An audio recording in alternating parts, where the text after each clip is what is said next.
All right, so for today's lesson, you need to turn to page 279. Yep, 279 in your book. Or, of course, you could use the online version of your book if you'd like. If you prefer, you could write things out on a separate sheet of paper as well.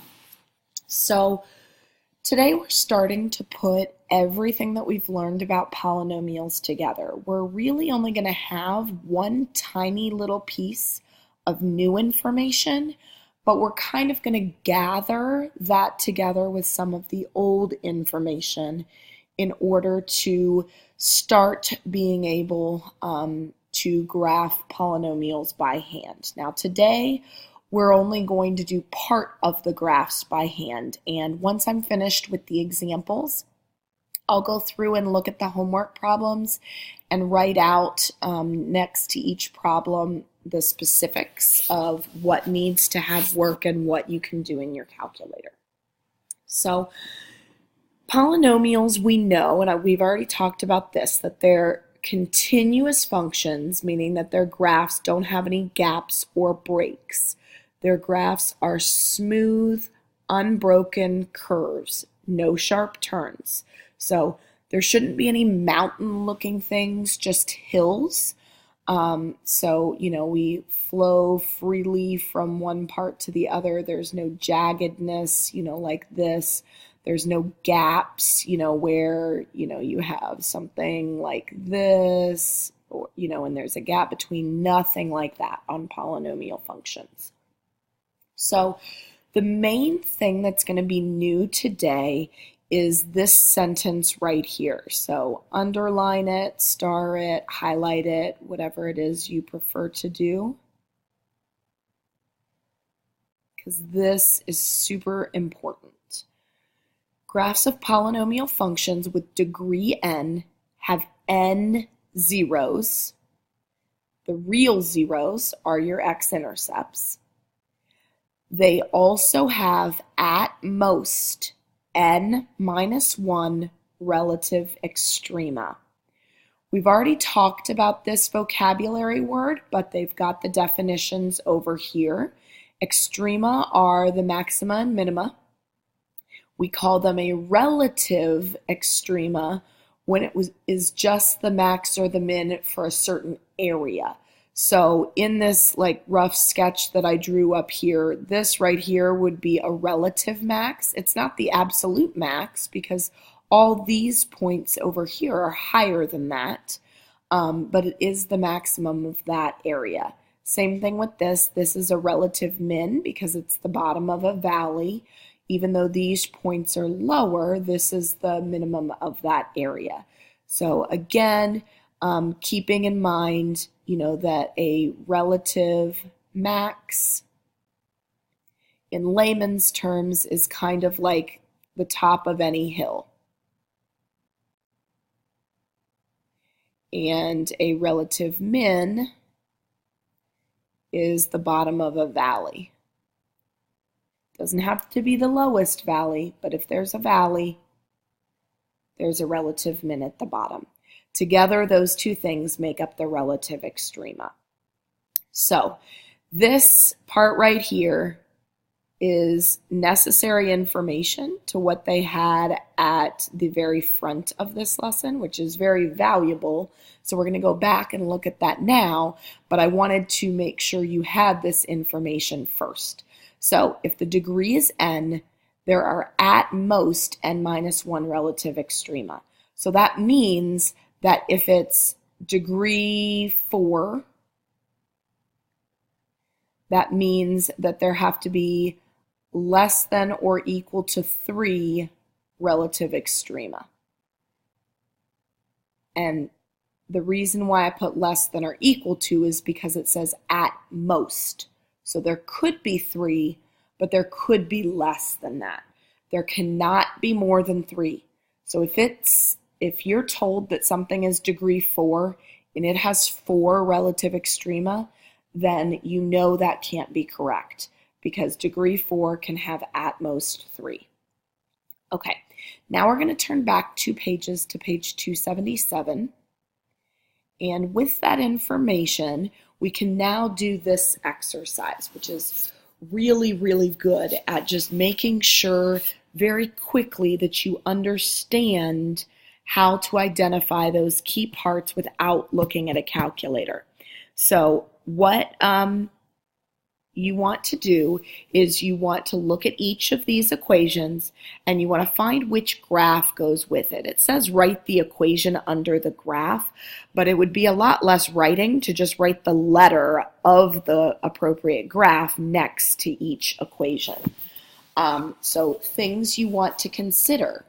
When you look at the equation, you should be able to see its leading coefficient and its degree, which means that that should tell you the end behavior of the graph. It should also tell you how many relative extrema it could have, because again, when you look at these graphs, I can see on C it has 1, 2, 3, 4 relative extrema. So that narrows down which graph it could be, and then the end behavior will tell you for sure.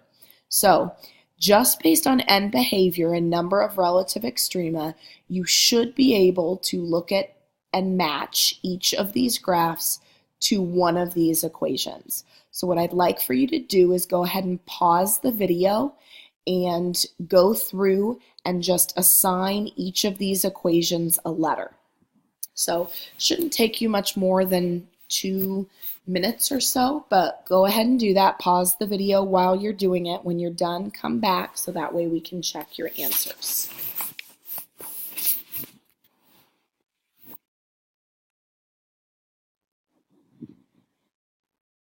Okay, so I'm going to explain these as I go.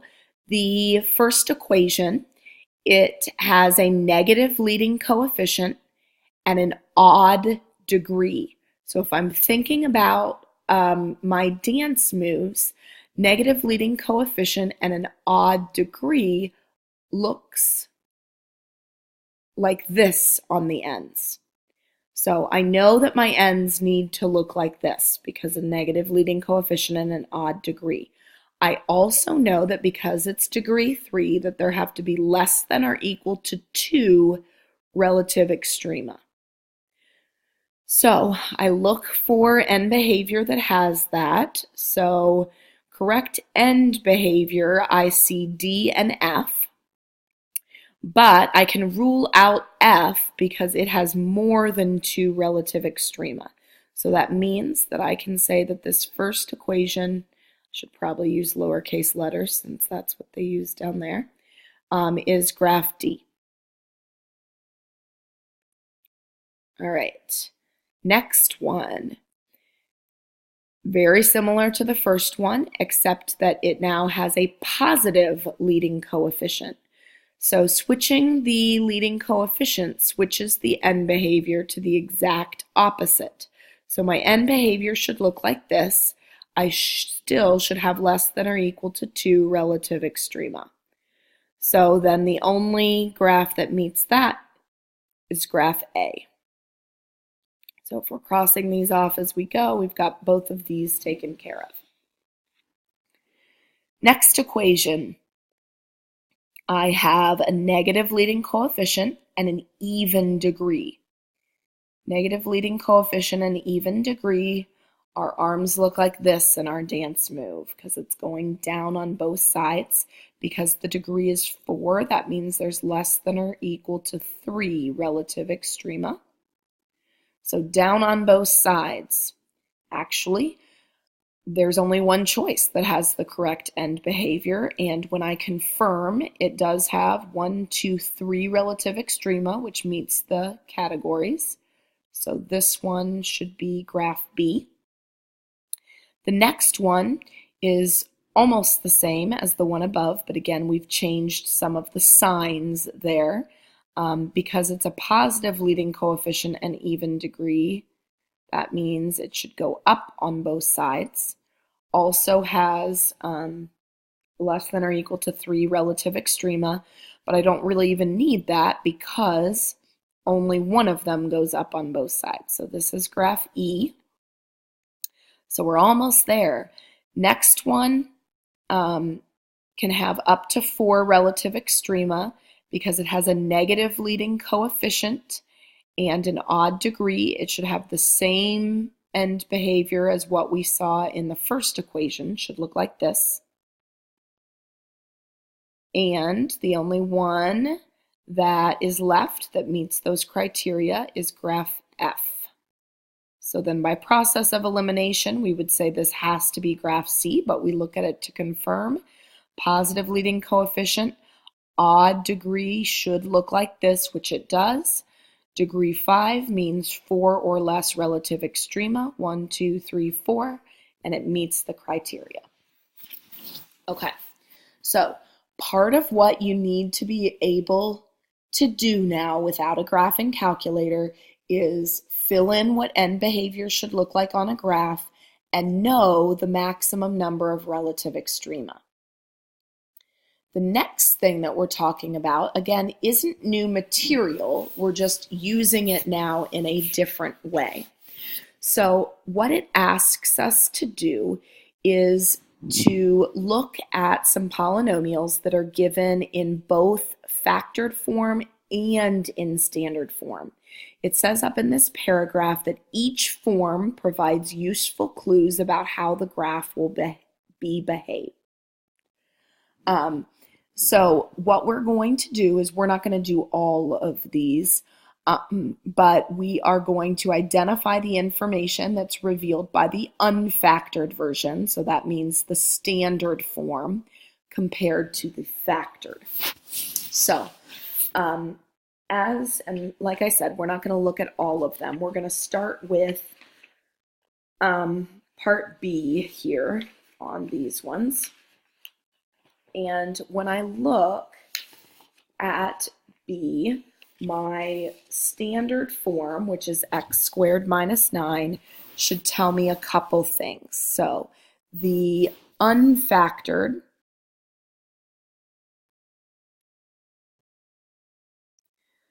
first of all tells me its end behavior because I can see it as a positive leading coefficient and an even degree.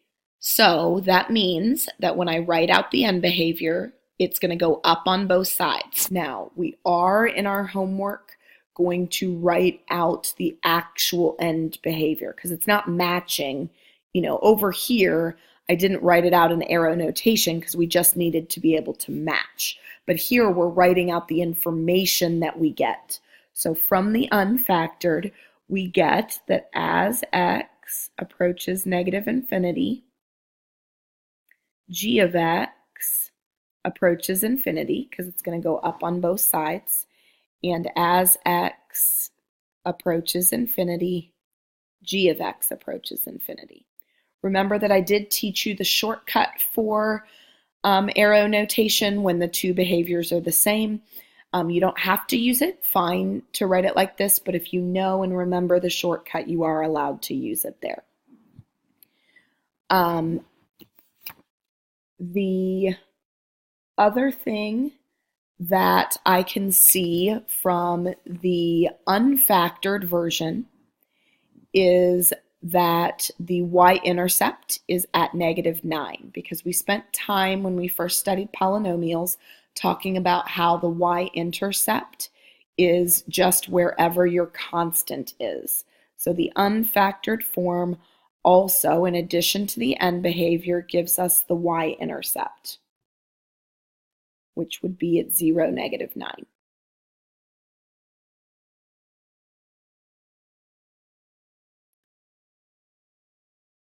Then the other thing that the unfactored reveals to us is what we just learned, and that is that there are less than or equal to 1 relative extrema.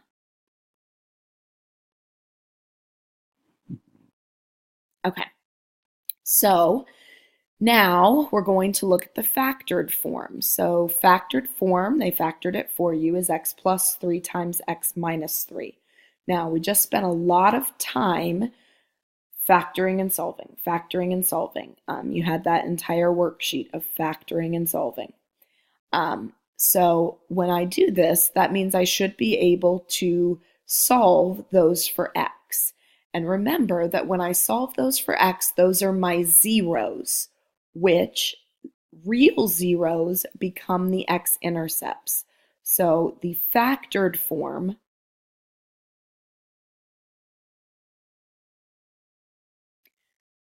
reveals that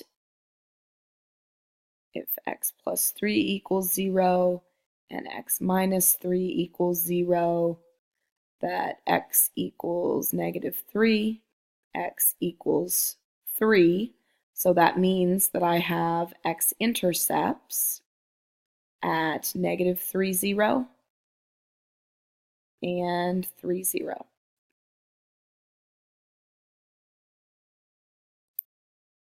And that really is the only thing that the factored version gives us. But notice now that what I have should be enough to create a pretty good graph by hand. So when I go to sketch the graph, and you can use the margin over here, I am going to use and plot all of this information. So start up here.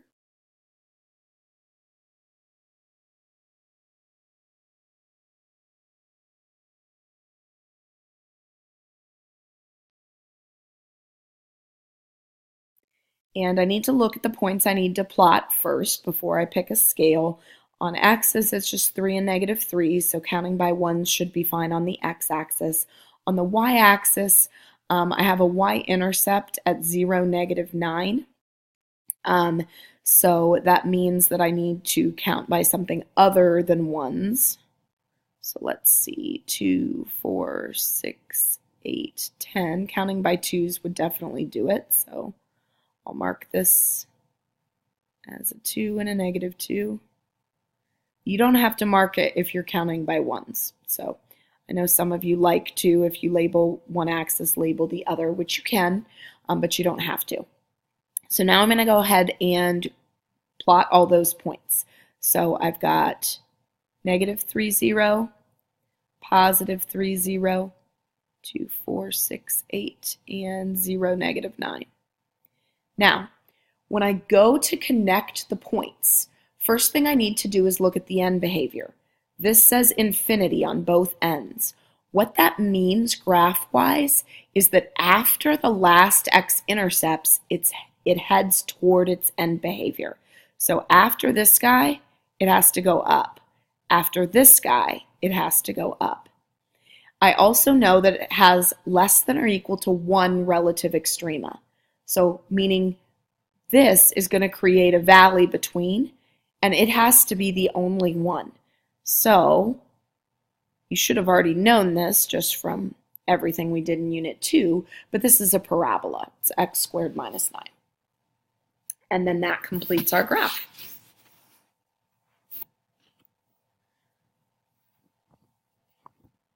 All right. If we take a look now at part C, same idea. And once you've done this once, everything else kind of mirrors each other. So when I look at my unfactored, it gives me 3 pieces of information. So it's going to give me the end behavior. So this is a positive leading coefficient and an odd degree. So that means it's down on the left side and up on the right side. So as x approaches negative infinity, h of x approaches negative infinity. And as x approaches infinity, h of x approaches infinity. I also know that my y-intercept is still going to be at 0, negative 9, because that's still my constant. I also know that there's going to be less than or equal to 2 relative extrema. Then I go to the factored version. And again, they factored it for us, so set them equal to 0.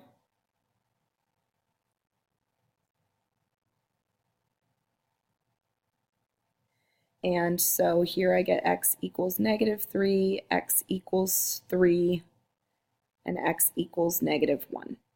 So that means that my x-intercepts, don't forget to list them as ordered pairs, are at -3, 0, -1, 0, and +3, 0. Then I go to graph it.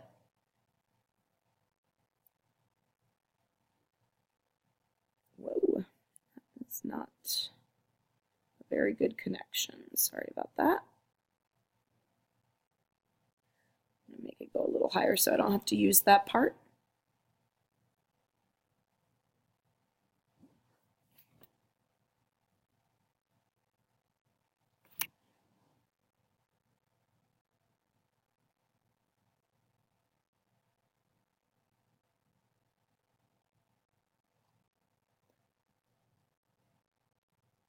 Okay, so points to plot. I have -3, 0. I have -1, 0.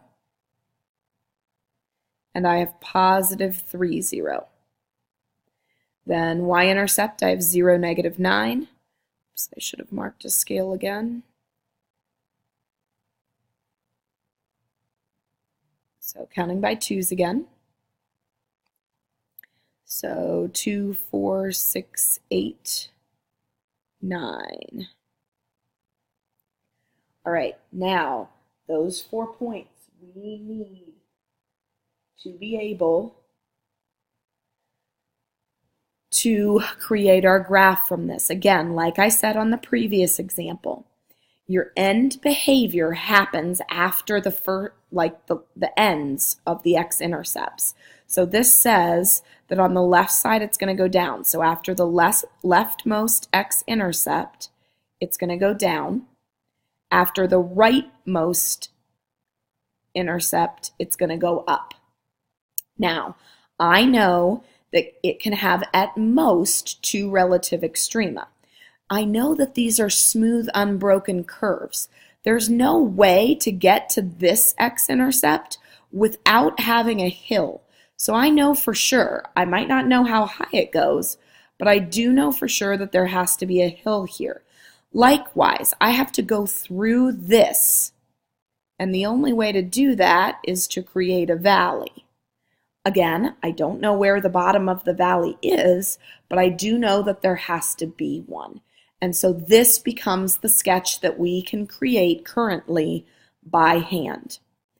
One of the biggest takeaways from this, and I want you to write this like really big somewhere and make it really, really, really important. All relative extrema occur between 2 zeros. So meaning, if you have 2 x-intercepts, there is going to be an extrema between them if there need to be more extrema. Now, it doesn't work the other way, meaning that just because you have a 0 or an x-intercept doesn't always mean that we have an extrema between. Because sometimes we have what is called a touch and turn. So we'll write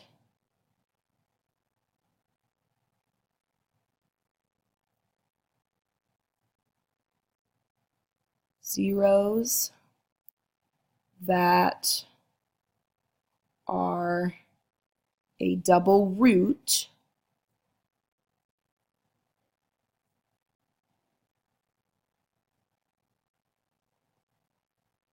create a relative min or max on that x-intercept. So this is hugely important that you know in general your relative extrema are going to occur between the zeros, and that if you have a double root, that it's going to have a max or a min at that point. Now, what that looks like, let me scroll down a little bit just to illustrate that for you. So if you have something that's a double root, let's say you have a double root here and you've got, a 0 over here also, you could have like an extrema here, and then here's what I mean. If you have a double root, it's going to do this. It's going to touch the axis and then turn around and go back. Now it doesn't have to, this one happens to be a min.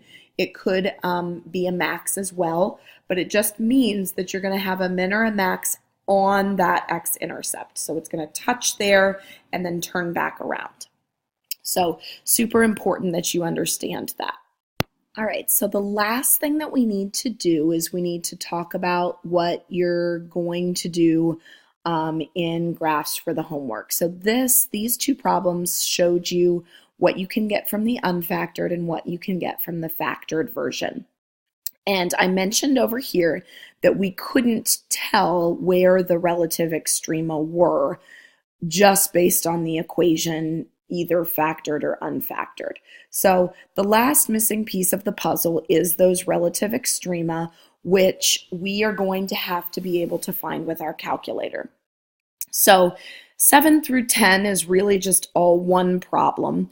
But I like number 12 better, so we're going to do the same steps that it had asked us to do with this equation here, only we're going to do them with number 12 instead.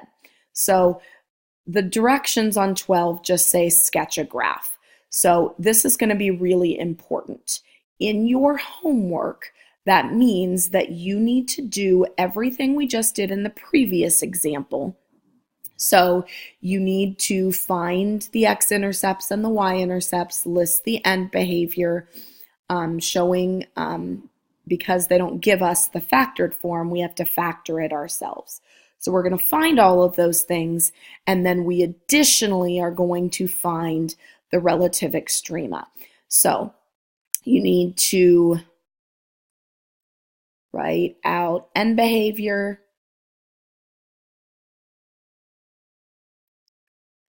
find x and y-intercepts by hand. So we do all of this without the graphing calculator. Then we'll use the calculator to find our relative extrema, and then we'll be able to graph it. So starting here, this is a positive leading coefficient and an even degree. So that means that on both sides, the graph is going to go up. So I'm going to use the shortcut this time. So on both sides of the graph goes up. So this is my end behavior. The y-intercept, of course, is very easy to find because it's the constant there, so 0, 9. The x-intercepts are where I have to actually do work. This is why we spent time solving by factoring, because that's what we have to do to find the x-intercepts.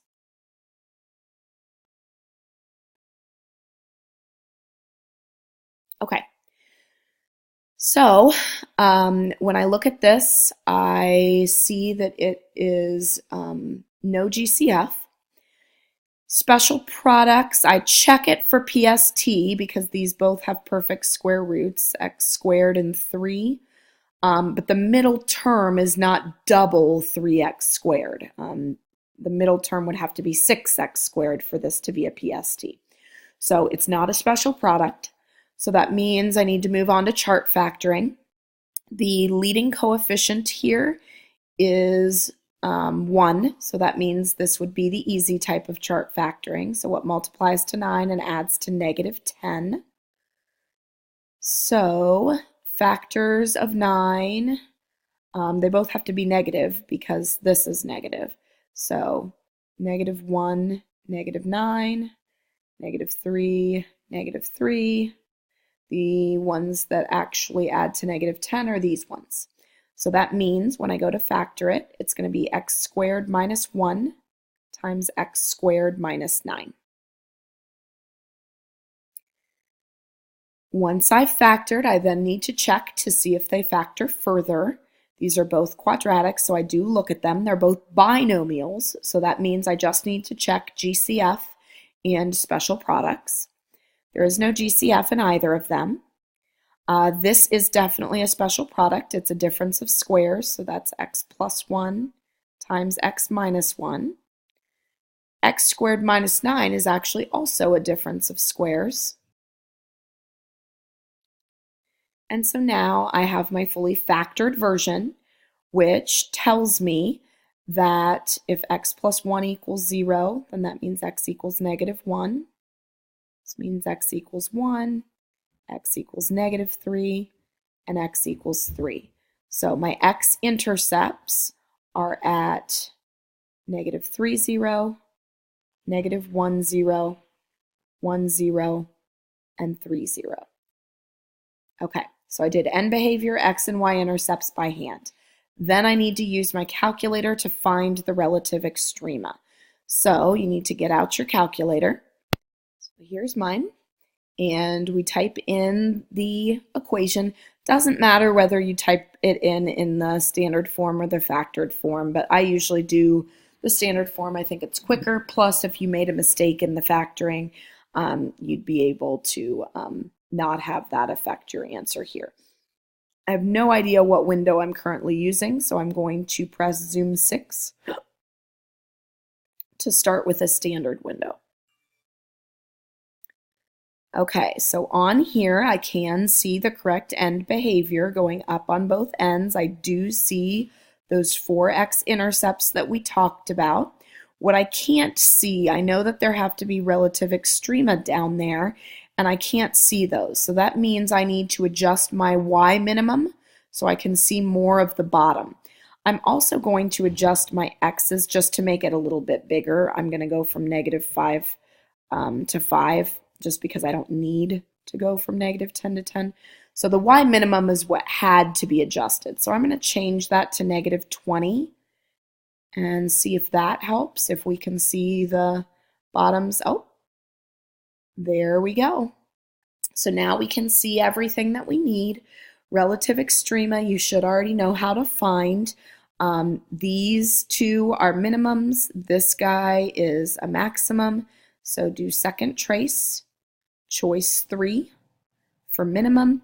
So I'm counting by ones on the x-axis. So remember, you can either scroll your little cursor guy so that it's to the left of this, or you can type in a value. We know that since x equals -3 is a 0, that's definitely left bound of the min, and then -1 has to be right bound. And so when I ask it to guess, then it lists out for me, so -2.24 approximately. So we'll write that out here. So relative min, we have -2.24, and the y coordinate was -16. So I've got a relative min there. I know I've got another relative min, so I'll leave that there. Then go back. I'm going to find the relative max, which occurs between -1 and 1. So second trace maximum, choice 4. So left bound would be -1. Right bound would be 1. Have it guess. And remember that this E thing indicates scientific notation. So this is the same thing as saying 0. 0, 9. Okay, which happens to be the same as my y-intercept. So I've got a relative max at 0, 9. And then finally, my other relative min, so second trace, choice 3, between 1 and 3.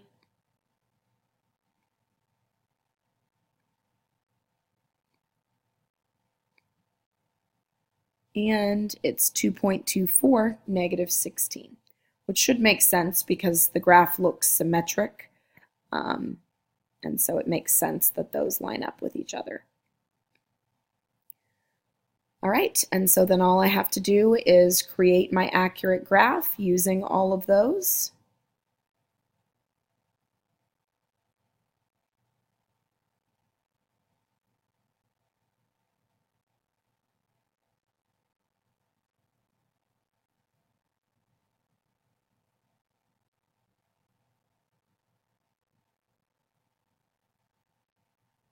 Okay, so I had x-intercepts at negative 3. I should probably make little tick marks on this. So negative 3, negative 1, positive 1, positive 3. Counting by ones is fine there. I'm going to count, let's see, 2, 4, 6, 8, 10, 12, 14, 16. Oh my gosh, it's perfect. So we can count by twos on our y-axis. So 0, 9 would be right here. And then my negative 2.24, so here's negative 2, so negative 2.24 is about right here, then down to negative 16. And then positive 2.24 down to negative 16. My end behavior is up on both ends, so I fill that in for after both my zeros, and then I connect. So between these two, I have a relative min. Sorry, it's really hard to use this pen. I know that's terrible connecting. Then up to the max, down to another min, and then I have my graph complete. Okay, so I want to be very clear about the homework instructions so that you don't get mad at me if you don't get a stamp. When it's telling you to use a graphing calculator, this is only for the Extrema. You should be doing everything else by hand, so just like the example that I just did. So you need on 13A to show the work. So show work for the x-intercepts. You need to list the end behavior. So you're going to do 13A and then 16 through 21.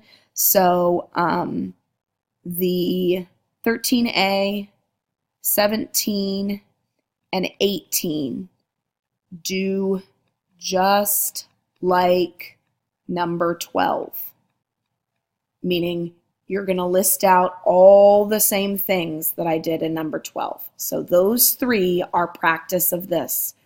This is really important that you can do. On the test, you will have one like this on the non-calculator part. Obviously, you won't be able to do the relative extrema, but I'm telling you it is very similar to what you see in number 12 here. So you've got 3 opportunities to practice that. So please make sure you have all those pieces if you want to get credit.